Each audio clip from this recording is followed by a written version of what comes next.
સ્વાધ્યાય 14.2 ની 7મી રકમ. એક સમતોલ સિક્કાને 4 વખત ઉછાળવામાં આવે છે અને એક વ્યક્તિ પ્રત્યેક છાપ એચ પર 1 રૂપિયો જીતે છે અને પ્રત્યેક કાંટા એચ ઉપર 1.50 રૂપિયા હારે છે. આ પ્રયોગના નિર્દેશાવકાશ પરથી શોધો કે 4 વાર સિક્કાને ઉછાળ્યા પછી તે કેટલી રકમ પ્રાપ્ત કરી શકે છે તથા આ પ્રત્યેક રકમની સંભાવના શોધો. 2 જવાબ આપવાના છે. હવે સમતોલ સિક્કાને આપણે સૌથી પહેલા તો 4 વખત ઉછાળવામાં આવે છે અથવા તો 4 સિક્કાને 1 વખત ઉછાળવામાં આવે છે, તો એનો નિર્દેશાવકાશ પહેલા લખીશું. એટલે 4 સિક્કાને ધારો કે એકને ઉછાળીએ તો HT, આ રીતે 4 આપણી પાસે છે, HT અને HT. એનો આપણે ક્રમિક જોડ બનાવીને એના 16 ઘટકો આપણે પહેલા લખીએ. એટલે S બરાબર નિર્દેશાવકાશ S બરાબર એના 16 ઘટકો આપણે અહીંયા લખીશું. તો સૌથી પહેલા 4H લખીએ, અહીંયા 4T લખી કાઢ્યા. હવે અહીંયા આપણે 8 બનાવીશું એટલે નીચે 7 આવશે અને નીચે 7 આવશે. તો એને કેવી રીતે ગોઠવીશું? 3H કરી અને 1 T અહીંયા મૂકી દઈશું. હવે આ T ના સ્થાનને વારાફરતી બદલી કાઢીએ. એટલે HH પછી HTHH અને THH 3 વાર. સેમ વસ્તુ અહીંયા કરીએ. એટલે 3T પાલા અને 1 H લઈએ. હવે H નું સ્થાન બદલતા જઈએ.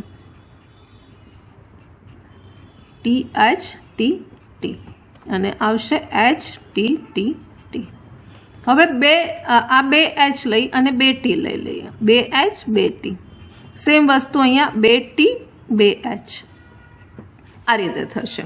અને હવે હજી સાદરૂપ આપવાનું, એટલે હજી આવશે આપણી પાસે 1 2 3 4 5 6 થઈ. હજી અહીંયા આપણી પાસે 2 આપણી પાસે મળશે. તો એ 2 હજી આપણે લખીએ તો એને ઊંધું કરી કાઢીએ અથવા તો HT બરાબર.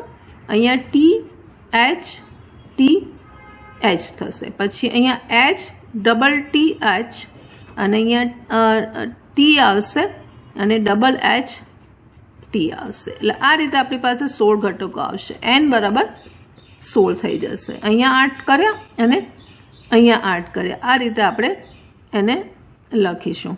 હવે આગળ જે કીધું છે કે આપણે H ઉપર 1 રૂપિયો જીતે છે અને T ઉપર 1.5 રૂપિયો હારે છે. તો આપણે ઘટનાઓ ધારવી પડશે કે ધારો કે ઘટનાઓ એટલે કે પહેલી ઘટના A ધારીએ. ઘટના A કેવી બને છે કે 4 વખત H આવે. 4 વખત H આવે છે, ઉછાળ્યો છે, 4 વખત H આવ્યો છે. તો એના સભ્યો લખી કાઢીએ તો 4 વખત H નું એક જ સભ્ય થશે. પછી ઘટના B લઈએ તો 3 વખત H આવે છે. આપણી પાસે જે 16 સભ્યો છે એમાંથી આપણે અહીંયા લખવાના છે કે 3 વખત H આવે છે. એટલે એના 4 ઘટકો આવશે. HHT HHTH HTHH અને THHH. આ 4 ઘટકો 3 વખત ઉછાળતા 3 વખત H આવે એના મળશે. પછી C માં જઈએ તો 2 વખત H છે ધારો કે, બરાબર. તો એના ઘટકો લખીએ. 2 વખત H ના લખવાના છે. એટલે આપણી પાસે અહીંયાથી નીચે છે 2 વખત H વાળા, અહીંયા 3 છે ને અહીંયા 3 છે. 6 ઘટક લખીશું. HHT આ 3 અને આ 3. પછી HT પછી HTTH અને આ બાકીના TTHH THTH અને THHT. આ રીતે અહીંયા 6 ઘટકો આવશે. પછી D માં જઈએ તો 4 3 2. હવે 1 વખત H છે તો એના ઘટકો લખીએ. ફક્ત 1 વખત H છે તો અહીંયાથી જઈશું. આ જે છે એ 4 આવશે. TTTH TTHT THTT અને HTTT, બરાબર, આ 4 ઘટકો આવશે. અને ઈમાં લખીએ 0 વખત, 0 વખત, બરાબર, 0 વખત H છે, તો એના સભ્યો આવશે TTT 4 વખત. આ રીતે થઈ ગયું.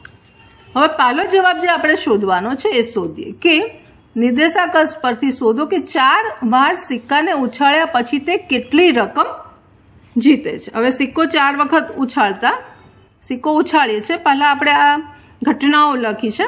હવે સિક્કાને 4 વખત ઉછાળતા ઘટના એ બની, બરાબર, ઘટના એ બની, ઘટના એ બની. આપણી પાસે ઘટનાના સભ્યો છે, ઘટના એ બની. આપણે શું શોધવાનું છે કે આ ઘટના એ બની તો એ કેટલા રૂપિયા મેળવે છે કે ગુમાવે છે. હવે ઘટના એમાં શું કહે છે, 4 વખત H છે, એટલે H આવે તો 1 રૂપિયો જીતે છે, એટલે 4 વખત H ગુણ્યા 1 અને 0 વખત T છે. T એ કોઈ નથી, એટલે આ 4 રૂપિયા, આ T નથી, એટલે અહીંયા પણ 0 આવશે, અથવા તો 1.50 છે, 1.50 ગુમાવે છે એ લખીશું. એટલે આ 0 થઈ ગયું. અહીંયા આવશે 4 રૂપિયા જીતે છે, બરાબર, અહીંયા રૂપિયા નથી લખતા, જીતે છે. હવે ઘટના B બની, તો એમાં 3 વખત H છે. ઘટના B બને છે, એમાં 3 વખત H છે, એટલે 3 ગુણ્યા 1 અને 1 વખત T આવશે, એટલે 1 ગુણ્યા 1.50. તો અહીંયા 3 માંથી 1.50 થશે, એટલે 1.50, એટલે 1 રૂપિયા 50 પૈસા જીતે છે. પછી ઘટના C બની, તો C માં 2H છે, બરાબર, એટલે 2 અને ગુણ્યા 1, અહીંયા પણ 2 આવશે, 1.50 આવશે.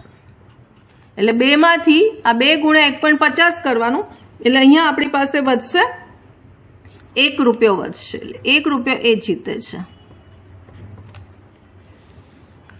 આનું સાદરૂપ આપવાનું છે અને શોધવાનું. પછી ઘટના D બની, તો D માં 1 H છે, એટલે 1 H નો 1 રૂપિયો જીતશે અને 3 T આવશે, તો 3 ગુણ્યા 1.50 આવશે. 3 ગુણ્યા 1.50 કરશો એટલે માઇનસ આવશે, એટલે માઇનસ આવે તો ગુમાવે છે, એટલે અહીંયા પણ માઇનસ આવશે, એટલે આ જીતે નહીં આવે, અહીંયા શું આવશે, ગુમાવે છે.